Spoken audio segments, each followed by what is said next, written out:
Well, folks, do not mistake his kindness for weakness. Bogdan Guskov has an affable way about him, but man, when they lock the door behind him, caution flammable. John, I don't know if I've ever met a nicer guy that's scarier once the octagon door closes behind him.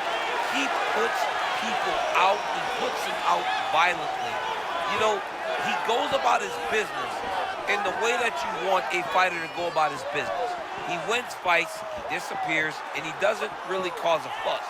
And when that octagon door closes, Bogdan Guskov is trying to shut your lights out. His intention tonight is knock out another opponent and really make a statement in this stacked division.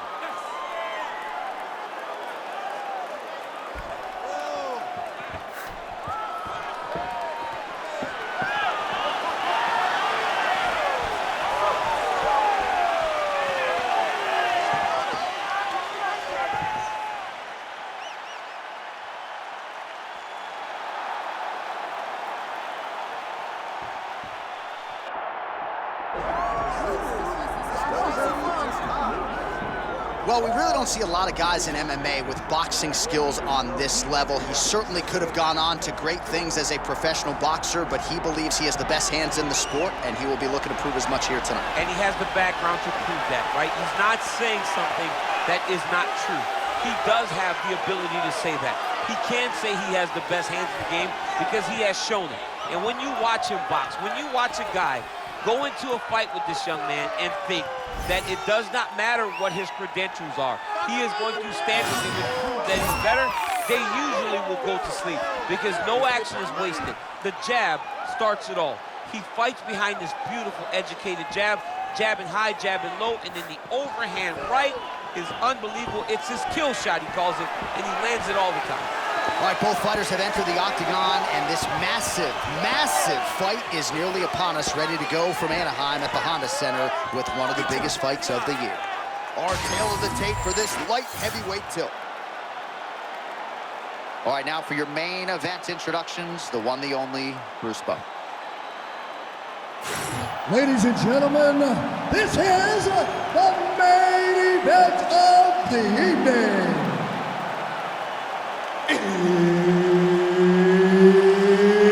It's time! 5 rounds in the UFC light heavyweight division. Introducing first, fighting out of the blue corner, Bogdan Guskov. And now introducing his opponent, fighting out of the red corner, Anthony Lionheart Smith. Tension in this arena is palpable. Dateline, Anaheim, California, USA. We are inside Honda Center, where women were ushered into the UFC in this very building back in 2013. In this very building, you understood how big a star Ronda Rousey was, because this place was as loud as it's ever been.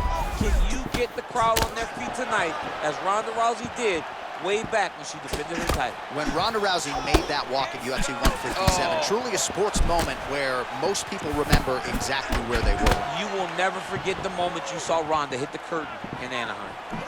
All right, there's the leg kick. You expected he would employ them heavily here tonight, and maybe the boxer wants to go back to the sweet science after that one. Yeah, he wants to box. Shot lands early, round one. I mean, early in the fight, he already had, oh my goodness, now, this could be a good night. Gets back to his feet. Well, champ, I'm not suggesting he needs to pace himself necessarily, but throwing caution to the wind and all of these bombs, no good if it doesn't land. Well, I mean, yeah, it was a game plan, but if it's not landing, he's got to be careful not to get countered because he's overextending him so much. If he gets countered, he may go to sleep.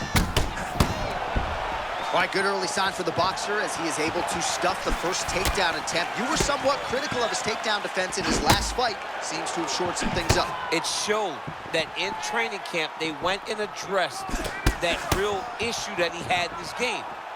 To this point, him defending from such a well-balanced fighter shows his improvements. Oh, roundhouse kick. Style points on that one. Man, there's that body shot again. Defense has got to make some adjustments here. And if the defense don't get better, at some point you're going to see him start to really show the effects of this body work. I love him fighting that makes that investment into the body early to get the dividends later in the fight. Let's go. Look for that takedown. Nice. Oh, my goodness. The massive hook by him there. I mean, that was a similar blow. That might be the one that we look back on and say that was the start to the end of the fight. Oh, man, he is hurt. I'm not sure the extent to which he's concussed, but might need to switch things up. John, I always say don't panic wrestle, but I believe a takedown may be the only thing that will save him out there.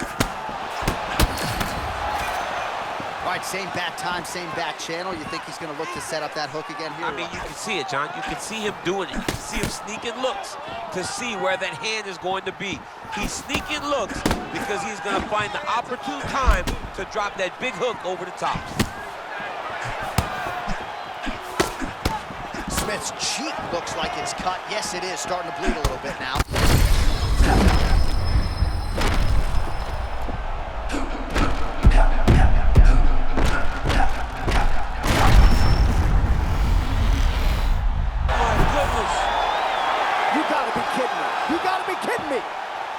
Jeez Louise!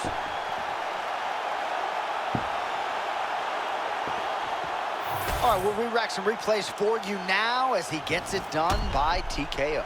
Beautiful job getting the fight to the ground, recognizing that you are putting him in your world. And when you're in his world and you're stuck on the bottom, you're in constant danger.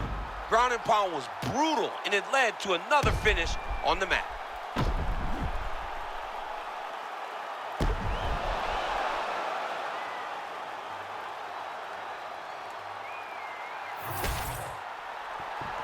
Here we go inside the octagon for the official decision to Bruce Buffer. Ladies and gentlemen, referee Herb Dean has called a stop to this contest at 4 minutes, 56 seconds of the very first round. Declaring the winner by TKO, Bogdan Guskov.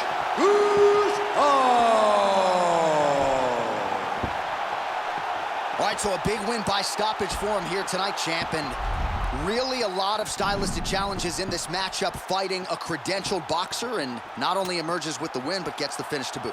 It was overwhelming.